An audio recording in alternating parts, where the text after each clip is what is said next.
And we'll wait for 1 more minute while waiting for more students to join us.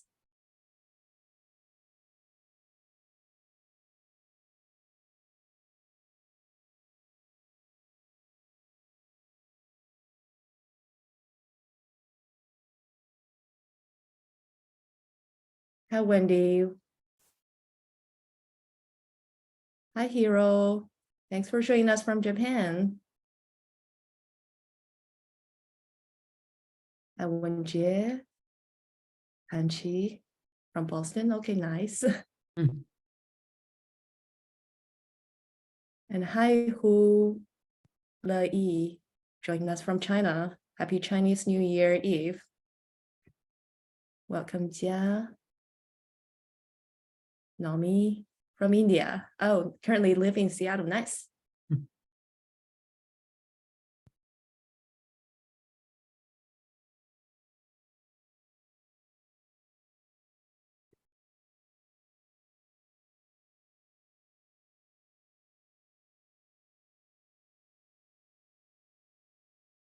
Hello, everyone. Great to see you all here. Okay. I think we can, Akin, would you like to us to go ahead to get a start? That sounds I think great to me. should be good. Yeah.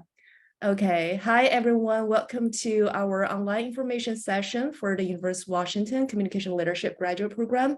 We are excited to be here with you all today to tell you more about our master's program. I am Liao Zhao, the head of outreach.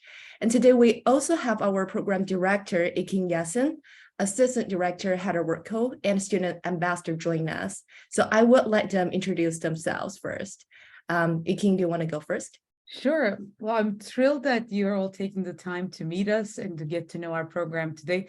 Thank you for dedicating this hour to us. I'm Ekin Yashin. I'm the Director of Communication Leadership Program.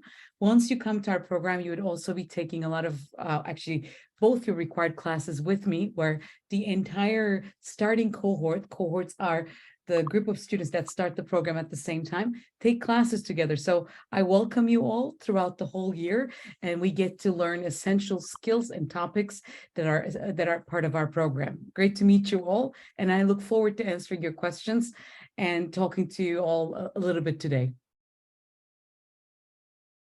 Heather?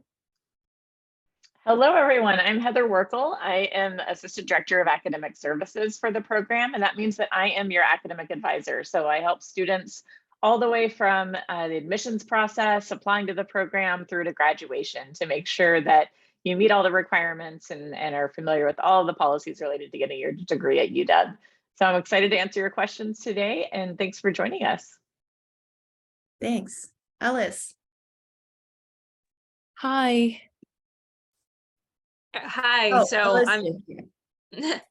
Go ahead. okay, I'm Alice. I'm from cohort 22. I just got in last year, that means. And well, I'm in the MCCL, which is the communication leadership track, and I'm happy to be here and answer your questions. So Thank you. Valeska? Hi, everyone. I'm Valeska. I am a cohort 21 student on the MCDM track, but I'm also working with Comm Lead as the outreach and event coordinator. And I'm excited to see so many of you here. Thanks. Thank you all. So for today's session, we'll start by giving you a brief overview of our program and curriculum, as well as we'll talk about international student ambassadors experience at CommLead. And then in the second part, we'll answer the questions that you have. So feel free to type your questions in the chat box, or you can unmute yourself to ask questions directly if you like. And this session will be recorded and uploaded to CommLead YouTube channel, so you can watch it later. Now I will hand it over to Iking to talk about our program and curriculum. Your time, Iking. Thank you so much. Thank you all again for being here. We're thrilled to have you. I want to start by this session by telling you a little bit about our program, what makes us special, and a little bit about our history as well. Our program has been around now for over 20 years. So we're not a new program. We've been around, and the program was originally founded to kind of respond to the changing technological needs and emerging technologies and emerging also trends and communication tools that were changing how we understand, how we communicate, how we lead, how we do our business in organizations. And with that legacy, we started really becoming a center for understanding how future of organizations are crafted and what tools and what practices really define our future. Our program has grown a lot over the years, and even though our kind of start was in the digital media and kind of emerging communication tools space, which our program is still very much occupied with. About now 9 years ago, we added a new degree where we actually started thinking about communities and how to build communities at organizations and networks in a thoughtful manner, which is a key area across sectors and all around the world, how to really sustain bonds, build relationships, grow actually connections within organizations, within causes, and a number of other contexts as well. Now, again, I've been saying that our program has grown. Now, back in more than 20 years ago, we used to offer one track, which was Master of Communications in Digital Media. And I gestured to a newer edition about 9 years ago, and that is Master of Communication in Communities and Networks. And about a year ago, we launched a third option, which is Master of Communication in Communication Leadership. And they all have different components. They share some required classes. So when you come into the program, you take some of your classes together and some in your areas as well. As I'm giving you a quick overview, I also want to highlight aspects of our program that I hear from our current and now alumni, past students, about what was of appeal about our program to them. So I want to kind of, I have many reasons, but I wanted to give you the ones that I hear often from our students, as many of you, all of you are our prospective students and will be in their shoes come next year. So one of the reasons I hear a lot from our students that they prefer our program is our responsiveness to the constant change in across organizations and fields. I want to mention that we are a unique program in the sense that our students pursue careers cross-sector, both in for-profit and nonprofit sectors. And that's a really important aspect of our program. But no matter what sector students pursue careers in, the curriculum we offer, the classes and experiences we offer, prepare you not just for the jobs that are available now or the job opportunities that you occupy, and we have some working students as well, but we also prepare you for what's coming next. So we always try to understand tools, right? They were talking a lot about AI these days, chat GPTs, but we've done an event over 5 years ago trying to understand what AI meant, right? In communication and marketing and other related fields. So we really keep the beat because we're in Seattle, one of the centers of defining technologies and also what comes next for organizations. We really keep the beat of not just what's happening now, we prepare you for that as well, but what is coming across organizations and in the fields as well. The second thing I hear a lot from our students is our orientation towards values.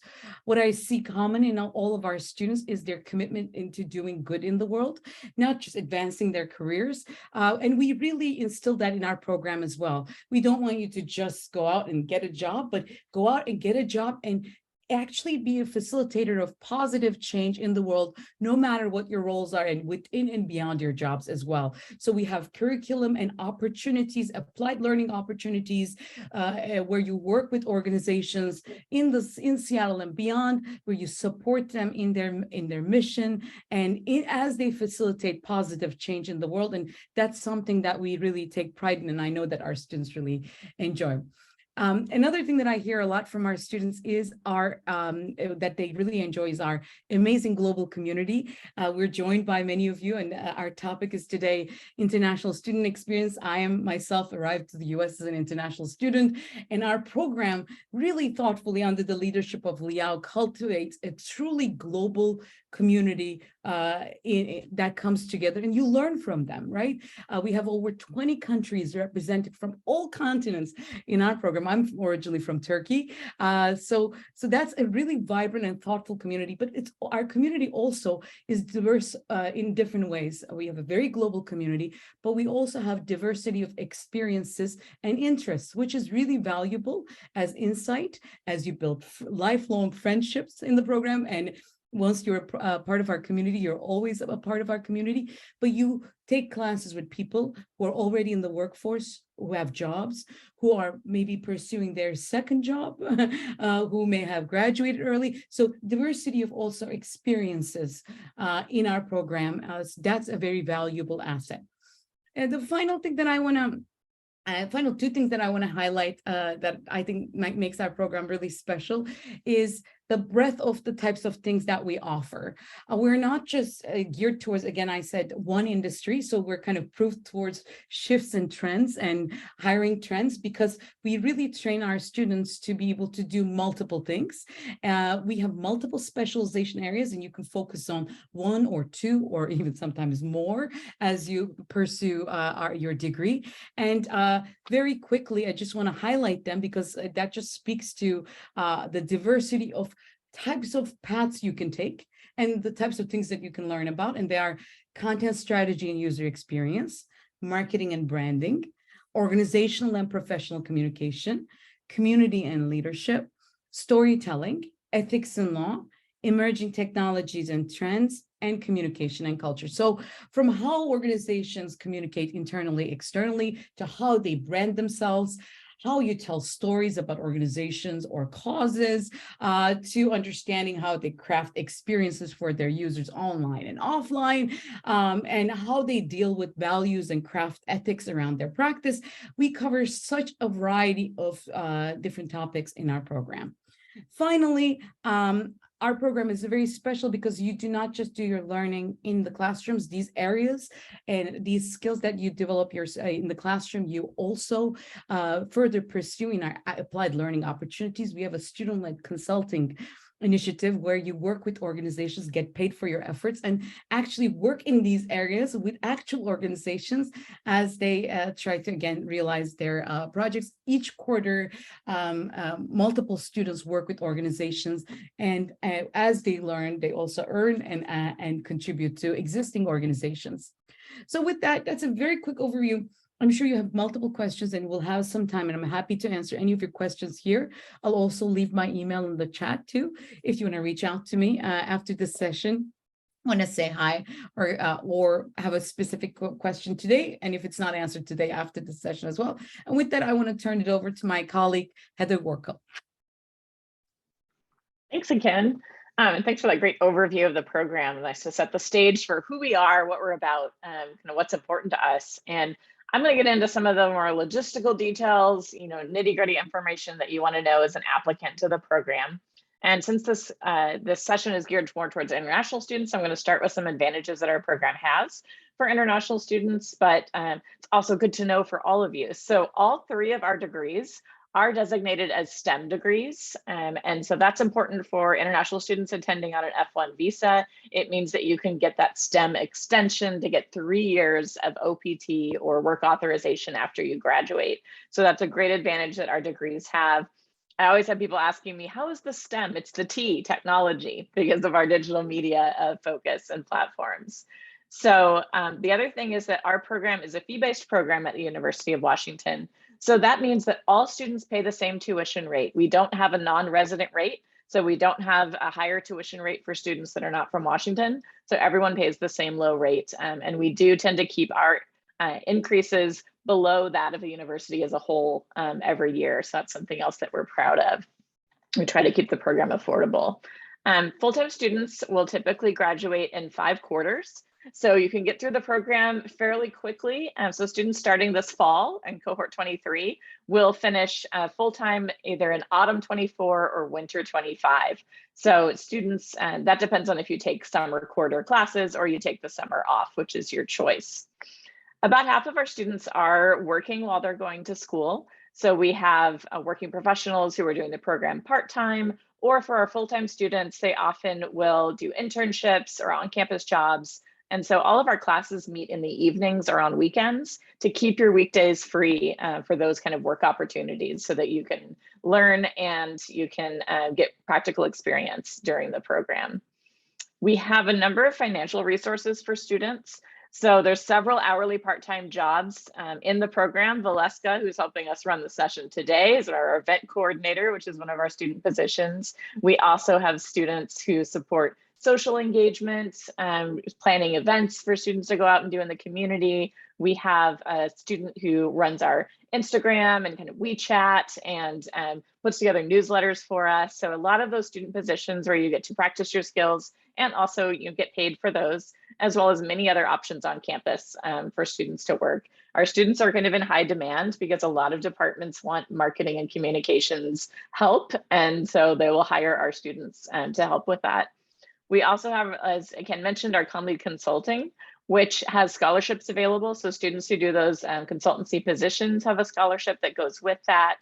We have some emergency funds available to students for either personal emergencies or situations that come up while you're in the program where you can apply for a scholarship to help with that.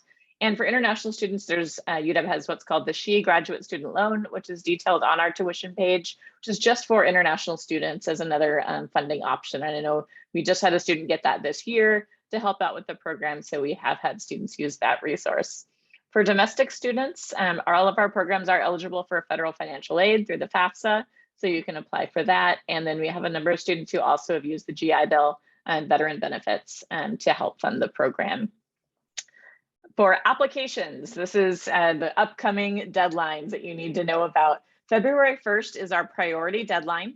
And so that is when we give the most seats in our cohort. I'd say 80 to 90% of spots in the incoming cohort are allocated from that February 1st applicant pool. So if you're thinking about applying now, definitely apply, by that February 1st deadline for the best chance. We do have a second deadline of March 31st for people that find the program later, but you've found us now. So I'd say apply by February 1st. But there's no advantage to submitting early. So feel free to work on your application up through, midnight on the 1st is when they're due. We don't start looking at them until February 2nd. So you don't need to worry about submitting before that. But you do need to designate your recommenders in the application in advance of that deadline, and order any test scores if you're required to submit English test scores, because those can take about 2 weeks to arrive. And then for recommenders, we want to give them time to get that link and submit their recommendation before February 1st. So those are some deadlines to think about, and I will now pass it back to Lee Yao. Thank you. Thank you so much, Heather. I know that we have many international students join us today, so we invite two student ambassadors, and I would now let them briefly talk about their experience in our program and their application tips. So Alice and Valeska, welcome you both again. How about I would let you first tell us more about yourself, like where you are from and what is your degree check, and a little bit about your background before you join CommLead, or what we say communication leadership program. Valeska, do you want to go first? Sure. Yeah, so hi everyone. My name is Valeska again. I'm originally from Panama, and I'm currently a cohort 21 student on the MCDM track. My background is in architecture. I got my degree in 2017, and then I had about 3 years of experience in design and project management before joining the program. And the reason I chose CommLead was basically because while working as an architect, I got the chance to do a little bit of graphic and content design. And I started to get more curious about digital marketing and UX. And so I really wanted to find a program that would allow me to explore both of these options. And I feel that's something really unique that CommLead offers. And the other very important factor was how community focused the program is. Like just by going into the website, I could feel that they really care about the students and providing resources and opportunities to help them succeed. And that is something that I didn't see often with other programs. So yeah, right now I'm taking my last class in Comm Lead, which is kind of bittersweet, but it's an advanced UX design class. So I'm really excited and we're having a great time in that class. So yeah, that's me. Thank you. Thank you, Velasca. Alice, how about you? Hi, so it's me again. I'm Alice, and I am in the MCCL track, like I said. And I used to be an occupational therapist back in Taiwan, so I do have a really interesting background. And I worked for almost like a year as a therapist, and I went into customer service and then sales. So I've been through a lot of jobs, I've been through a lot of experiences. But what brought me here is probably I started with an interest in UX. I originally applied for like human-centered design and engineering, but engineering wasn't really my thing. And I really had a thing for branding and marketing and like all social media stuff. And I was like, hey, I see this program, it has everything I want. So I'm here and I'm in the MCCL track because 2 years, more time to learn. I was actually like planning out my rest of my quarters, and I was like, this is not enough time because there's too many classes I want to get into, and it is so much fun. So I've only been here for 3-4 months, and it's amazing. I'm taking 2 classes right now, and yeah, my experience, it's worth it. I mean, there's a lot to learn, but it's definitely worth it. Yeah. I see a question in the comments too, like the chat. There Yeah, was a we'll go question over about- that. Yeah, in a few minutes. Yeah. Yeah, sure. Before we move on the Q&A, Alice, do you want to talk a little bit about why you chose MCCL, Master of Communication in Communication Leadership? Because we have 3 different tracks and why you choose this one. Yeah, sure. Since this is a newer track, I will definitely like dig into that part. Is definitely because of the 2 years you have some, like extra credits to get, but that is actually a good thing because there's a lot to offer in this program. And personally, I had interest in the community and branding, and then I had interest in the digital media part because I'm a therapist. That's not my specialty, but I was like, hey, there's like health is a new trend, and you know, combining it with tech, with media, there's a lot of things you could do with communication. Like it's like you could connect it with anything.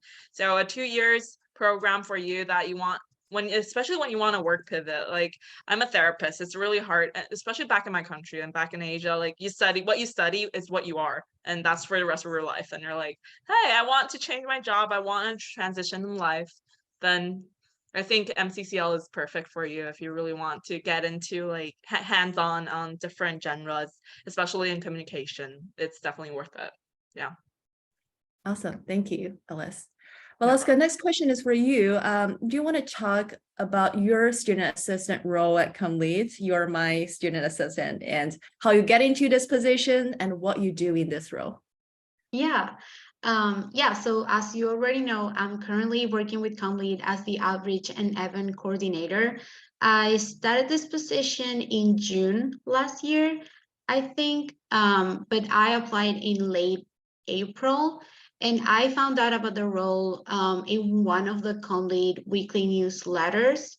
And because of my previous experience in project management and the fact that I had been a student ambassador, I thought I could be a good fit for the role. And well, thankfully, Liao and Jazz thought so too. And now I'm here.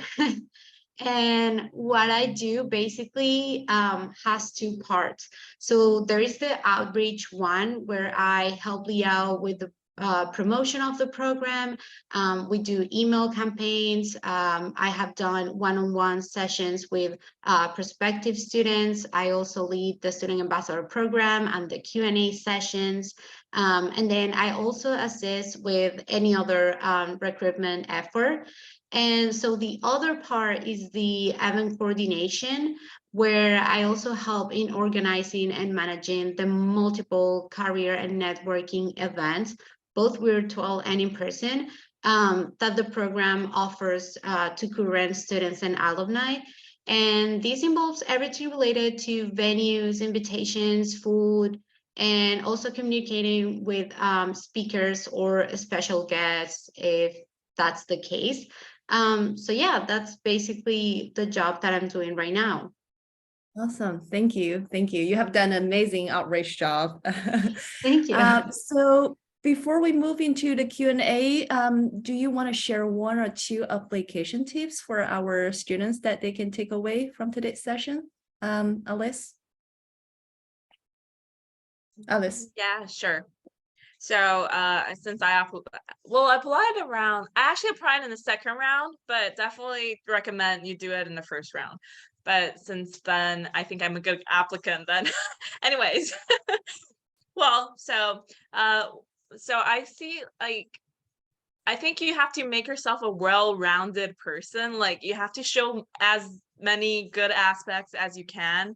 Like, since, you know, there's only a couple things you could do to show yourself like who you are, especially coming from an Asian background. We only mostly care about scores. So that's not the whole thing here. You want to be a well-rounded person and be able to show that in like a short app, like all your things. You want to be like, hey, this is who I am. I fit this program and what I'm going to do with it. So that's basically how I did it. So that's probably my tips. We can go into the questions later if anybody has like more detailed questions. Yeah. Alaska.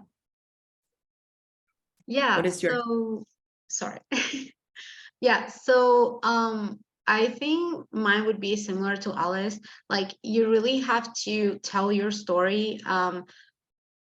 Don't think about it just being about your grades and all of that. Like, really tell your story and why you're a good fit for the program, what you want to do with it. Because if you are in a position like mine, like you have a really interesting background, you can definitely talk about that, like why suddenly you want to pivot, like why you feel the program can help you advance your career and how you can fit into the program. Like, how can you be a good member of our community, basically. So I would definitely recommend that. And something that I get asked a lot is about the difference between the essay and the video. And definitely do not repeat the same that you wrote on the essay on the video. Like, use it as an opportunity to tell us more about yourself, because we as a person, you have a lot, you can offer a lot, and I'm sure one essay is not enough to talk about that. So definitely do not repeat on the video what you wrote on the essay. Like, talk more about yourself. So yeah. Agree with that. Yeah, strong echo on that, Alaska. I saw that we have already got a number of good questions in the chat. So Velasca, as you said, I will turn it over to you to let you facilitate our Q&A parts. We're ready to go. Yeah, thank you so much. Okay, so please feel free to unmute yourself if you want to ask the questions directly. But I'm going to read the ones that we have in the chat, and you can also send them in the chat, and I will read them in order that we receive them. So yeah, let's begin. Let me go all the way to the first one. Okay, so our first question was, for the 90-second application video, what are 3 elements we must include? Do we need to do a self-introduction in the video? I think this is a great first question, given what Alice and Velasco were just talking about. So as they mentioned, the committee is looking at your whole application. So you don't want to repeat information. And as far as like, you don't want to waste time in that 90 seconds giving an introduction, because they're looking at the video in the context of your application. So they already know your name. They already know whose video it is. So, I mean, you can briefly say like, hi, I'm Heather, and this is my story. and you can do something really quick, but I would say just don't waste any of that 90 seconds on repeating information that they already have access to elsewhere in the application. And one thing I like to describe in that, so the video is really your personal story. So your resume is going to tell us where you've worked, what you've done, like what has come before, what your background is. So you don't need to talk about that. Your statement is going to tell us what are your career goals, like what are your future goals, how is this degree going to help you reach those? And then the video is an opportunity for us to get to know what are your passions, what drives you, what are you excited about in this field? So think of it as those three elements all complementing each other and giving us a different view into who you are as an applicant and a potential student. So that is your opportunity to tell a story. Exactly. Just to add that as someone who reads hundreds of applications every year, so I'll be one of the reviewers of your applications as well. I think a clear story, adding on to what Heather said, that could be from any moment of your life, but that relates to why you're here now and why you're pursuing your graduate degree and why you're interested. So in the areas that we pursue in the program, something that gives us more insight in addition to your written components and your CV and other elements that you submit. It may be a bit more of a personal element that gives us a sense of your journey would be really helpful. And again, to repeat what Alice shared earlier, it should complement, but it should not repeat. I think many of us said that. So it should be a novel element of your application. We really appreciate when it's that, so that we can have a holistic view of who you are when we're getting a sense of you in that phase. Thanks, Heather and Ekin. Okay, so the next one is, what is the profile of the faculty professors, mostly academia or also industry leaders? I can speak to that quickly, and I think there are two questions from Jojo. Two, I'll link them. The next one is about also the profile of our faculty and students in terms of their experiences too. So I'll speak to both quickly. So our program is very actually exciting in the sense that we have a majority of our faculty are working professionals, leaders in their field, working in organizations in our region, in the areas that we teach in. So we have a number of, I would say about 80% of our faculty are working professionals who have direct experience, who work in the field and bring that into classrooms. Of course, they have years of teaching experience in the program as well, but they are in the field working, so they bring that insight to all the classes that we offer.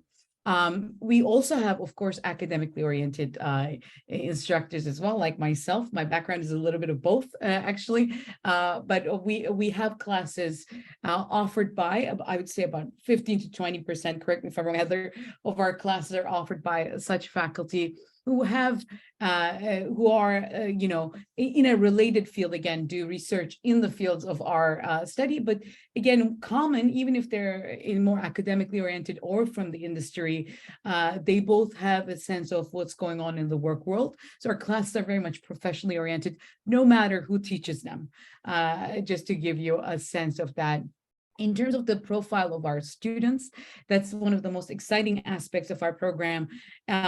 We have, to answer your question, Georgia, we have both early career, mid-career, and to a degree advanced career students as well. We have students who pursue the program across all levels of their experience. Heather, could you remind me the percentage breakdown of this cohort 23, if you have that approximately in mind? In terms of, so I just put the link in the chat for our student demographics, so people can check that out in terms of like how long it's been since students have completed their bachelor's degree.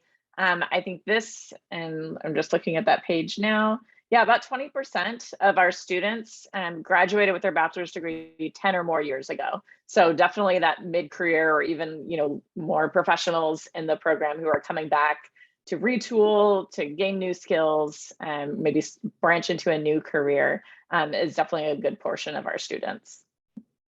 Exactly. And that's also an asset in the program. You're in classes with people who are just launching their careers or changing their careers, like Alice and Waleska.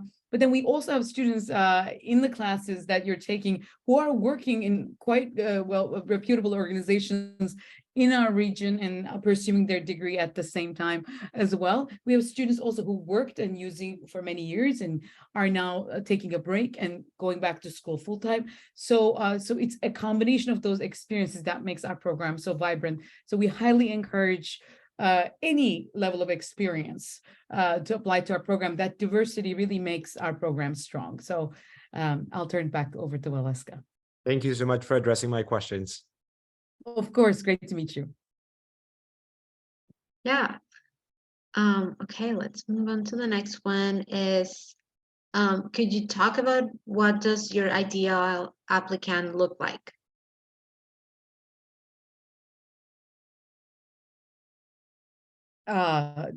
That's a hard question. Ideal applicants, there's no ideal, there's such a diversity of experiences. I don't know, Heather can speak to this too, of different backgrounds, different, some of our students do a full pivot. So they're in a whole different field. Some have undergraduate degrees in communication or work experience in communication and marketing and other related fields, and using this to leverage or build on their existing career. But what we look for, I would say, some ideal characteristics is enthusiasm and commitment to communication and leadership, and also to the community you'll be a part of. When that enthusiasm and commitment comes through, I think that's really, really essential for us to see. Of course, your goals may change. What you want to do, we'll help you craft that with us. You may come with one idea and you may change that, and you may state something very different than something you'll discover in the program. But nonetheless, I think just being ready, being enthusiastic, having a good sense of why we are the next step for you. Again, you don't have to have had experience in that, but we should have a good sense of why this is the next step in your journey. That's what I would say. I don't know if Leah or Heather, you have other insights in addition to that. Yeah, I would say that it's hard to say what an ideal applicant is, because we don't have like one type of student or one type of alumni. Our students come, like, we've had doctors, we've had public school teachers, we've had textile experts, musicians. So people from such a wide variety of backgrounds. And that's one of the cool things about this program, is you can shape it to what you're wanting to get out of it. And so that's the part that I think the committee is looking for, is what is it that you are wanting to get out of this program? What drew you to it? So those kind of specifics, because it is so wide as to what you could do when you get out of the program and finish, and whatever your choice is to move on with your career after that. So no ideal student, no ideal applicant, more like why is this the ideal program for you personally?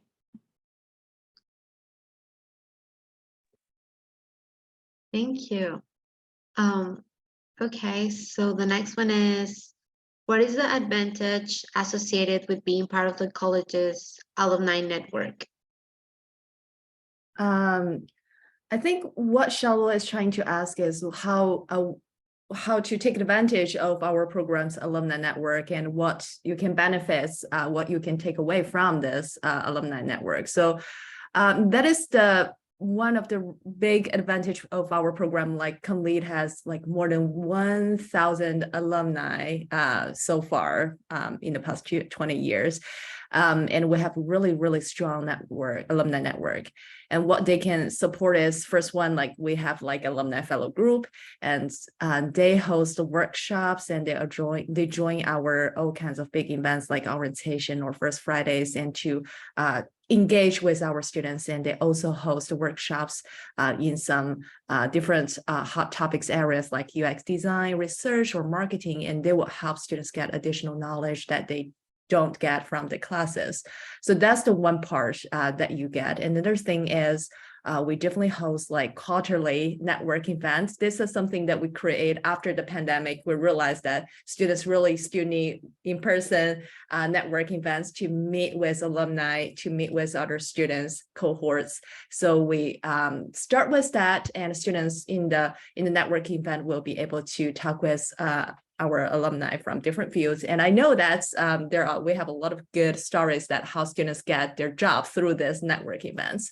And beyond of that, we also host like First Fridays every month, and we're going to host like our annual crypt fair in 2 weeks. And I would say that's part of the advantage of our alumni network, because many of them, the open positions are shared by our alumni, and it's either through our crypt fair or First Friday. And sometimes our alumni would join our First Friday as a hiring manager. They would say, oh, I have a job opening in my team, and talk to me after our session. And so that's a great opportunity for our students to network with our alumni and get the jobs. I don't know, Iking, if you have anything else to add on that.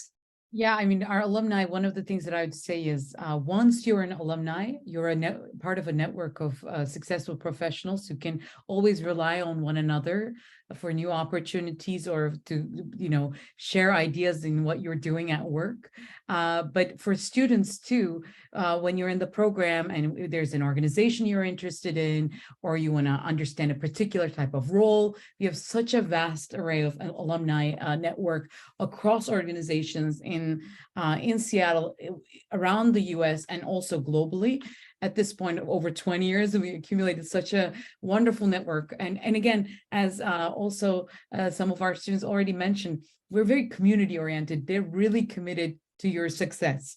They don't see you as a transactional, someone who's just passing by. They see you as a part of their community. So that also is a huge asset as you pursue different elements within and beyond the program. Yeah, thank you, Akin and Liao. I feel like I have had great just like mentoring sessions with alumni. Most of them are amazing. They're really open to meet up and talk to you, and they go to the event, so you get a chance to network with them and kind of like learn from them. And they also learn from you, because that's what networking is about. So the next question is, how many people are in each cohort? And I think we were around 110, maybe. That's right. And what about you, Alice? Your cohort is over as well, right? I think it's like a little bit around 140 to 150, I think. I'm not sure. Yeah, it's 115, yes. Yeah. 150, right? I think. That's a big But cohort. 115. No, Yeah. 115. 15. Not 50. Okay. Yes. Yeah, it's No, you around the said same number. 15. 15. Okay. Yeah. I think we're about 110 or something like that. Something like that. Sorry. You're good. Okay, next question is, how soon can you start partnering with organizations? And I think you can apply to the consultancy program even during your first quarter, right? Yes, preferably, I think it's the second quarter, that because there's some seniority considerations. But Heather, correct me if I'm wrong, students can apply as early as their first quarter for on-campus jobs. Yes, and I would say, like, as far as partnering with organizations, that's done in multiple ways in the program. So we had a couple of practicum classes this fall that very new students, their first quarter in the program, were able to take. And a practicum class is where you're actually working with a client organization in that. So those students that chose to take a practicum in fall in their very first quarter were working with an organization on that project. And so that's one way that students partner with organizations, as well as the consulting positions, which, like Iken said, you can apply first quarter. There are some seniority considerations, so it doesn't mean you would get one your first quarter. If students graduating would have priority for those, but there are multiple ways to get involved starting from day one. Yeah. So the next question is about transcripts. Do we need official transcripts, or are unofficial enough? And I think it kind of relates a little bit to the next question, which is on the report prior schools page. Since we can only report one major and it's GPA per school, how should I report my score if I have double majors?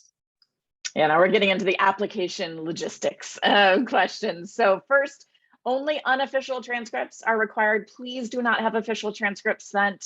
We can't use those. We can't look at them. Like, it's only your unofficial transcripts uploaded in the online application that are required for admissions. So, and that could be, a scan of an official transcript that you've opened. It could be a PDF you've created from your school's, academic history portal. There's lots of different forms that could take. We just need to be able to see which classes you've taken, the grades you got in them, and any degrees that you've earned on that. In terms of the GPAs, so one thing I want to say about that is you can leave that blank.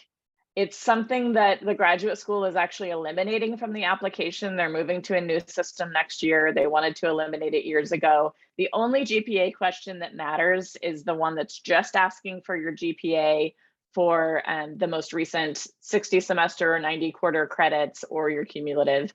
As far as in the prior schools section, you don't even need to list it there. Nobody's going to look at that. So don't stress about that part. Don't worry about calculating it for the prior schools section. Just leave it blank and save yourself a little time for that. Thanks, Heather. Okay, so the next question is, what will we learn about the technology and science part? Like, what courses do we have? And they were talking a little bit how they were interested in combining storytelling and some science technology like digital AI. I can quickly speak to it then. Valeska and Alice, if you have any relevant coursework that you want to mention too, please feel free to do so. In the courses, in the introductory courses that I teach, I definitely have people who speak to that. That will happen in the spring this year, where I bring industry leaders to tell you about up and coming technologies and also exciting developments and upcoming trends that are really important for us all to understand. So that's a common shared platform, but we also have a specialization in emerging technologies and trends. So in that, some examples of classes that comes to immediately to my mind is we have a class called, for example, Future of Marketing, where you think about using tools of marketing to market up and coming technologies and trends and tools. It's one of our most popular courses, have been offered for now, I want to say almost a decade. And it's a really insightful class where you combine both communication skills as well as understanding the tools. In addition to that, we have a new course on storytelling for the future, scenario planning, where you look at, again, technologies and trends and how that will impact the future of work, and how organizations can prepare for that. And you create scenarios for organizations, etc. We also have a number of classes that look at social media and marketing and emerging tools in that, emerging kind of trends in that as well, technologies in different ways. We have currently a storytelling class for emergent platforms, where they're using a number of immersive and VR tools, and thinking about how to tell stories using such platforms as well. So a wide array of opportunities, but I'll just pause there to see if Valeska and Alice had some experiences in this realm. I know there is a class called Storytelling with Data, which kind of like combines that part of technology with storytelling. And then I have taken many of the UX classes, and we also do a little bit of that, which is like the storytelling combined with the UX design, the whole UX design process. So I feel like those are classes that might be of an interest to you. And I've also shared the link to our website, where you can check out the courses that we are offering this quarter. And you can also check out the courses that were offered other quarters. And you can find the description for the courses and who teaches that class and all of that. Alice, do you? I mean, me personally, I don't think I ever I didn't take specifically these classes, but I do know that I took Intro to UX Design, and there's one thing to notice, that most our faculty like have jobs in tech. So if you have any questions about tech, like my teacher worked in Meta. So basically, if you want to know anything about the tech trends, just go for it, ask questions. You know, there's a lot of networking and connections that you could use. Yeah. Okay, so moving on to the next question. They're saying, so I work at my current school and I asked my supervisor to submit a recommendation letter for me. Does it count as a professional recommendation letter? We don't categorize what type of recommendation it is. So you can have recommendations from professors, from supervisors, coworkers, anyone, and we don't care who it's from. Maybe not your mom, but anyone who can speak to kind of your experience, either academically or professionally, is fine. They're just all considered the same for us. Yeah. So next question is the ability to storytelling one of the key things you look for in a personal statement? For sure. I mean, we want to get a very thoughtful and holistic sense of who you are. So just listing what you've done, you do that in your CV. In other components, we want you to give us a sense of who you are. So definitely try to give us a holistic perspective, both in the essay and in the video, by sharing us, kind of sharing with us something beyond just listing what you've done. Of course, it's important to give us a combination of your experiences that leads you to today. But it's indeed important for us to get it from that perspective. Okay, next one is it better to take Comm Lead as a full-time position, or would you say the experience is just as rewarding part-time? Also wondering about time commitment. I can like talk a little bit about my experience. I'm a full-time student because I'm an international student, and I also have the part-time job with Comm Lead. And I mean, personally, because I work here and I do full-time classes, I do feel like I'm really committed and engaged with the program. Like I work here, I go to school here, so I usually attend all the events and all of that, and I really enjoy that personally. But I do have friends who have full-time jobs and are doing the program part-time, and I can see they are like equally engaged. They still go to the events. We still see each other in class. So I feel like it definitely depends on you and your career goals and what you are doing right now. Because if you have a full-time job, I would definitely recommend to do part-time, just because it can feel a little bit overwhelming doing full-time job and full-time school. But yeah, at the end, I do know people who are doing both full-time. So I guess it's up to you.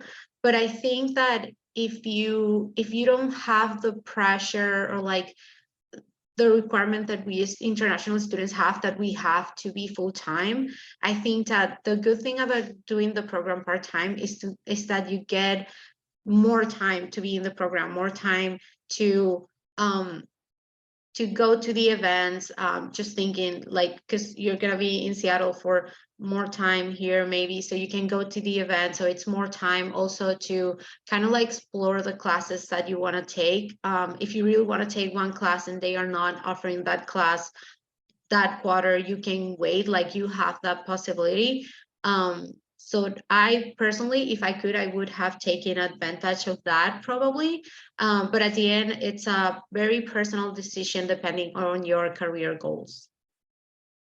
I don't know if you want to add anything else. Ken and I noticed that there's a number of questions. We have 5 minutes left, so we want to definitely get to as many questions as we can. And there's a number related to the application.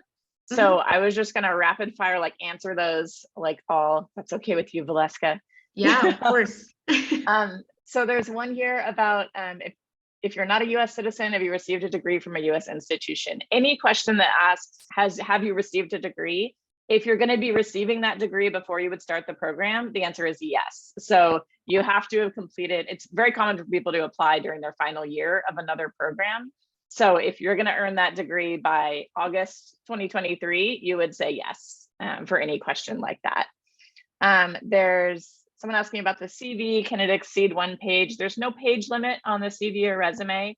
So just use whichever one that you already have. We don't want you to have to recreate something. So whichever one you're currently using to apply to jobs, upload that.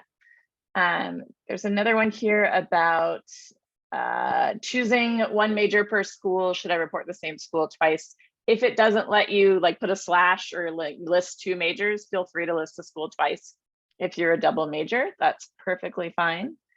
And I think there was one more question here about TA opportunities. So we are a fee-based program. So that means we don't have those kind of TA-RA positions within this program, but we have the hourly student positions like Valeska is in, and we have occasionally had a student find a TA opportunity in another department. So you're welcome to apply for those if they're open, but our positions in our program are those more applied learning, like marketing communications rather than teaching. Let's see, CPT, last one I'll get to here since that's kind of connected. Our students do CPT, and that is curricular practical training for students on an F1 visa. And you're typically eligible for that after completing 3 full-time quarters. So most of our students will become eligible for CPT starting in summer after their first year, and then you can work anywhere off campus under that CPT authorization from then until you graduate. I think that was all the logistical ones. I think we have 2 more questions. One is about TA opportunities during and after the program. Not really TA, you can correct me if I'm wrong, but we have a lot of graduate assistant opportunities and also partner program opportunities that are available for our students.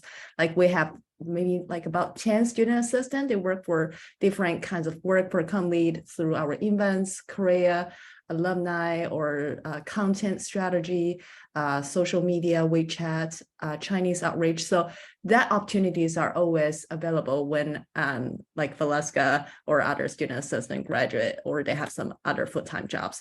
So those are opportunities. And beyond of that, we share our weekly jobs newsletter, and every Monday we share a lot of on-campus part-time jobs or contractor positions that students could apply while you are studying in the program. I can see what other questions we have. So someone was asking if they thought they needed more time, like to extend the 1.5 years because they don't have previous experience in UX or UI design.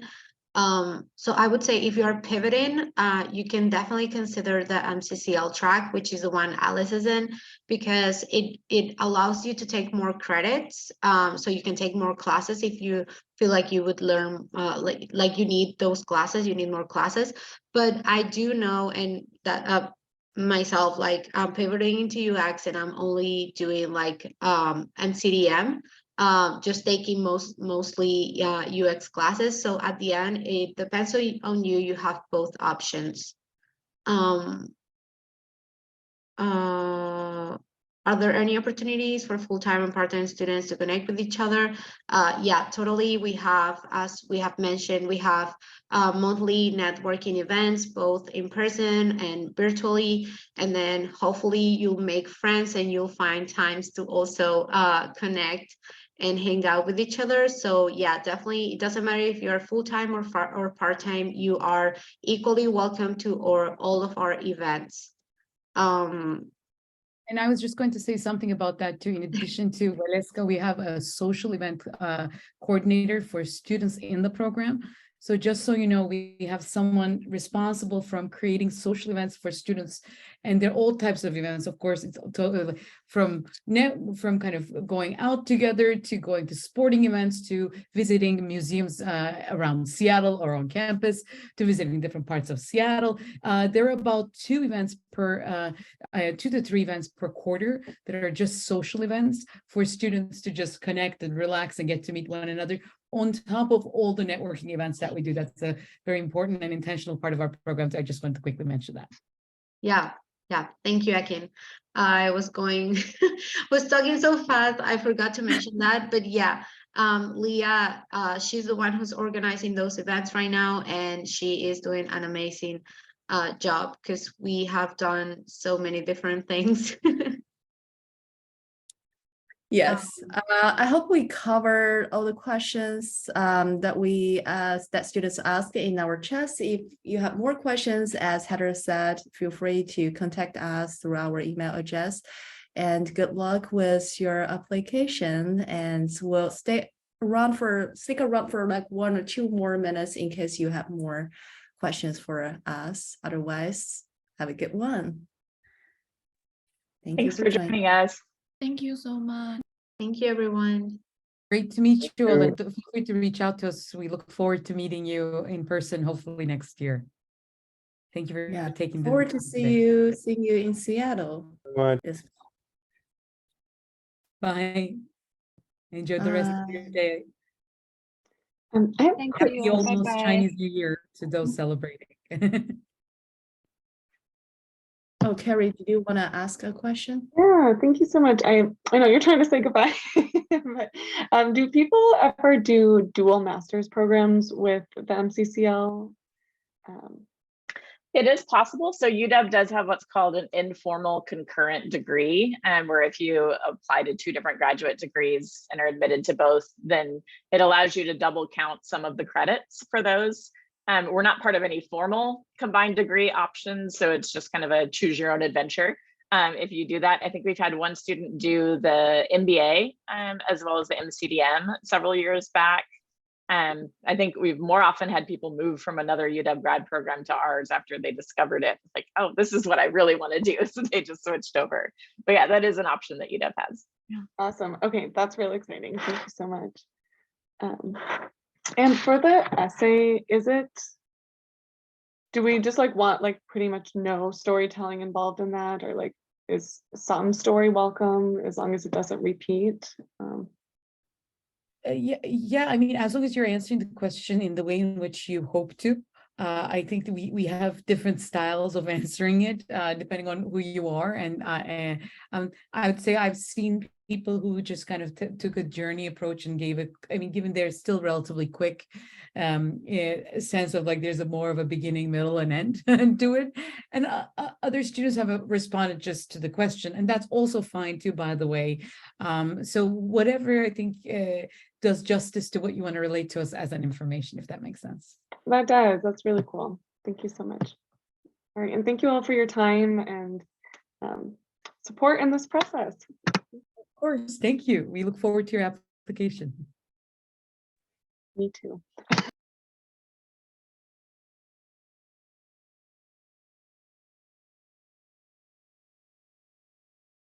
Okay, I don't think other remaining students have questions, unless they want to turn on their camera. Yes, happy Chinese New Year to Happy Chinese everyone New Year. celebrating. It's a rabbit year today. Oh, it's a rabbit year this year. Cool. Great turnout. I saw that we have almost like 40 people join us. That's a good turnout, like 50%. Yeah. Shared. Very good later. Have a Thank great you. weekend, everybody. Have a Thank good you. weekend. Thank you, everyone. everyone. Bye. Bye. Good night. Happy Chinese New Year.